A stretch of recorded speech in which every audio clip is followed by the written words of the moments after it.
Welcome back to this study of the Beatitudes, the essential spiritual practices of the disciples of Christ.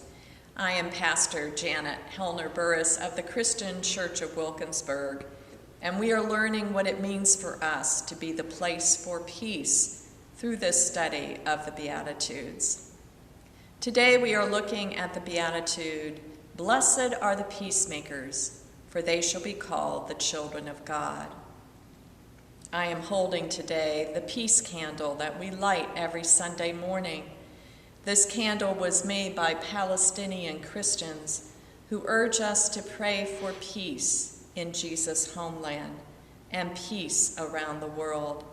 It reminds us that our work of peacemaking is a global work as well as a local work. In the Beatitude, "Blessed are the peacemakers," notice what Jesus does not say. He does not say, "Blessed are the peace wishers," those who wish for peace but are unwilling to change or do anything to make it happen. He does not say, "Blessed are the peace lovers," those who love peace and long for peace, but they're not willing to put their time and energy and money into that effort. He also does not say, "Blessed are the peacekeepers," those who keep the peace above all costs. Don't say anything to Uncle George at Thanksgiving dinner about his drinking problem.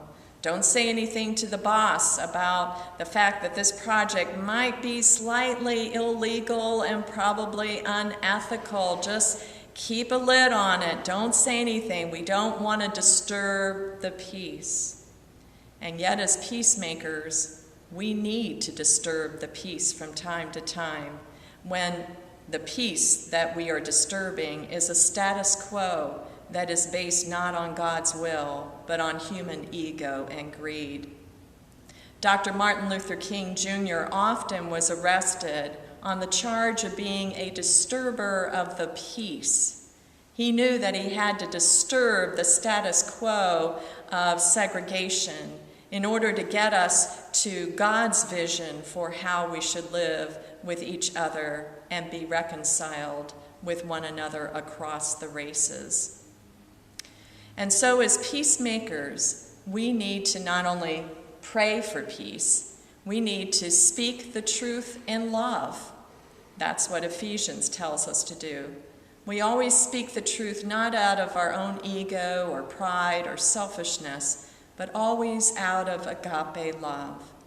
We need to speak the truth in our families. We need to speak the truth to Uncle George about his drinking problem if he is ever to get better. We are to speak the truth in our churches because so often there is underlying conflict and tension that's unhealthy, and we need to speak the truth about that with one another so that we can work together to make peace in our communities. We definitely need to speak the truth in love to the world. There cannot be peace without justice. There cannot be world peace when millions of children are going to bed tonight hungry. There cannot be peace on earth when so much environmental destruction is happening all around us. To be peacemakers, we must speak the truth, but we always do this in love. Secondly, as peacemakers, we are to be bridge builders, builders of bridges between people of different races, religions, nationalities, and politics. Today in our country, we need those bridge builders who build bridges between people of different political sides. We live in a city of bridges. Pittsburgh is a city that has the second highest number of bridges next to Venice, Italy. And so we have a daily reminder as we go on our commute to work of what it means to be a bridge builder for Jesus. That we are called to build those bridges, to tear down the dividing wall of hostility that is among us. This is to complete Jesus' work on the cross as described in Ephesians, where we are told that by the blood of the cross, Jesus has knocked down the dividing wall of hate and hostility, and thus has made peace between the Jews and the Gentiles, people of different races, nationalities, cultures, politics, and religion. So blessed are the peacemakers, those who not only pray for peace, but who speak the truth in love and build bridges between peoples.